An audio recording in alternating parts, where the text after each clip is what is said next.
You didn't fail at adulthood. You didn't mismanage your money. You didn't fall behind. They changed the deal. And now staying in the US means shrinking your life just to survive.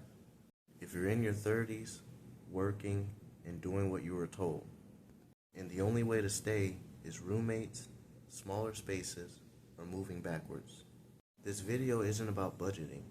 It's about why contraction is being sold to you as maturity. There was a time when progress meant more space, a door you could close, a life that expanded as you got older. Now, staying in the US often means downsizing when you should be stabilizing, sharing space when you should be building privacy, treating less as responsibility. And the quiet part no one wants to say out loud, you're being asked to live smaller permanently.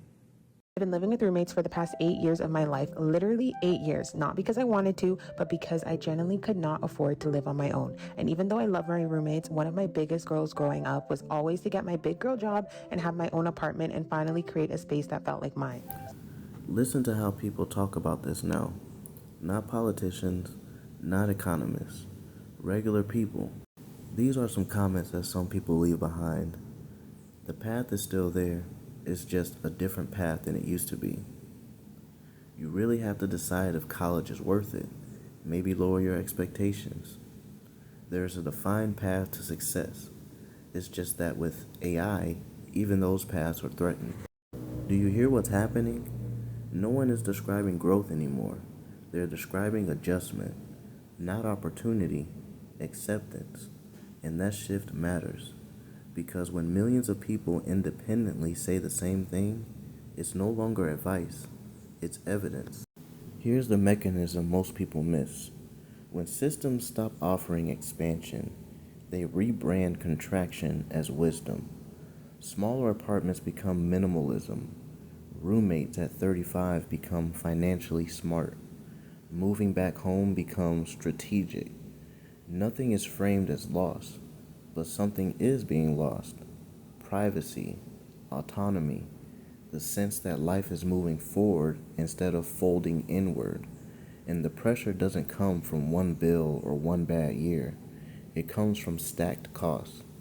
Housing rising faster than income, wages flattening, stability requiring more sacrifice every year. So instead of fixing the structure, the burden is shifted to you. And here's the part that people don't want to confront. This isn't a temporary adjustment period. This is the new baseline that's being normalized. That's the shift. Because once cutting your housing in half becomes the solution, the question stops being, how do I afford my life? And it becomes, how much of my life am I expected to give up to stay? And that question doesn't stop at housing. So let's talk honestly about the options, not as wins, but as pressure valves. One option is roommates. For a lot of adults now, this is the default. It works on paper. Lower rent, shared utilities, immediate relief, but the cost isn't financial, it's psychological. What you lose is control over your environment, the ability to decompress fully, the sense that adulthood brought independence. Yes, you save money, but you delay arrival. Another option is downsizing aggressively. Smaller apartment, further away from the city, less storage, less quiet, less separation. Again, it works. But notice the framing shift. You're not upgrading, you're compressing. And compression has a ceiling. Once you hit it, there's nowhere left to cut. Another option is moving back home or multi-generational living. And this is being normalized fast. For some families, it makes sense. But let's not pretend it's neutral. It often means reversing identity progress, losing autonomy, freezing major life decisions. You gain affordability, but you lose momentum. The fourth option is moving farther and farther out. It comes with longer commutes, less access, more time burned just to exist. You can afford the space, but you pay with hours of your life, and that cost compounds quietly. What all these options have in common is that none of them create expansion. They slow the bleeding, but they don't heal the wound. They are survival adaptations inside a system that no longer guarantees forward motion. This is where people stop being honest, because the real trade-off isn't square footage, it's identity.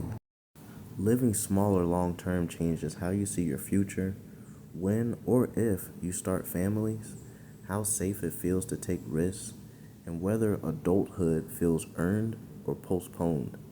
And here's the uncomfortable truth: some people can adapt to this and feel fine, others slowly feel like their life is on hold. Neither is wrong, but pretending there's no cost is. This isn't me telling you to leave, and it's not me telling you to stay.